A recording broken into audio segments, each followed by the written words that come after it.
Dennis, you've been around the aerospace field now for, what, 25, 30? I worked with an aerospace company in 1980 called the Space Vector Corporation, but from 1981 through 1989, I was in the computer industry.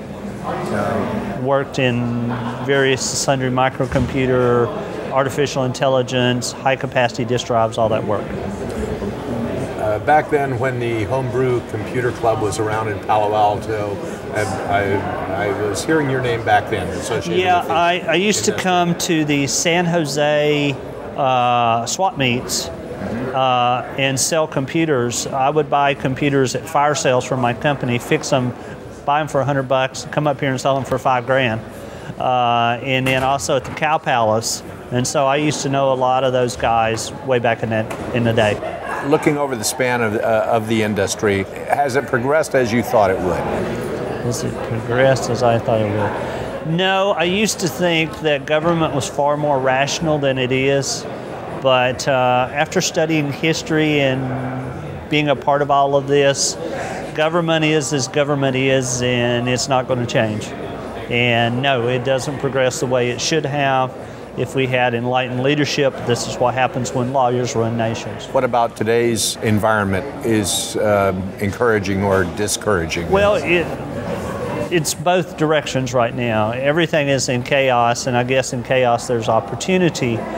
But I am becoming more and more firmly of the opinion is that being a supplicant to a prince is not the way that we're going to make and open the space frontier.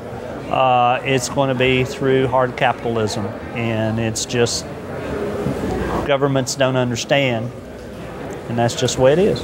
Is there anything specific to what's going on right now that you're particularly encouraged about? There is the work from the space agency in positive aspects. The space station has just been finished, and the space station, I believe, is the linchpin of the commercial development of space. Even though that's a NASA entity, NASA has done a marvelous job there, and I think the space station is the best thing that has happened to us as a civilization since man landed on the moon. So I think the space station is the most encouraging aspect. Well, the key factor here is we're no longer technology limited. We're no longer policy limited. The government policies are far more commercially friendly than they were in the 1980s or even early 1990s, as I related that having a UMWA patch with an astronaut on it was considered anathema by NASA at the time. We have a much more commercial friendly environment. Let's leverage that. Let's bring more players into the game. Money is the key now. We have the markets. The markets are there. We just need to have people of capital and vision, just as Matthew Bolton was, just as Livingston was, just as Crocker, Stanford, Hopkins, and Huntington were, to put their money where their dreams are to make this happen. Because the government at the end of the day is not structurally set up, nor should they be, to develop a space economy, because governments don't understand what it takes to make a space economy.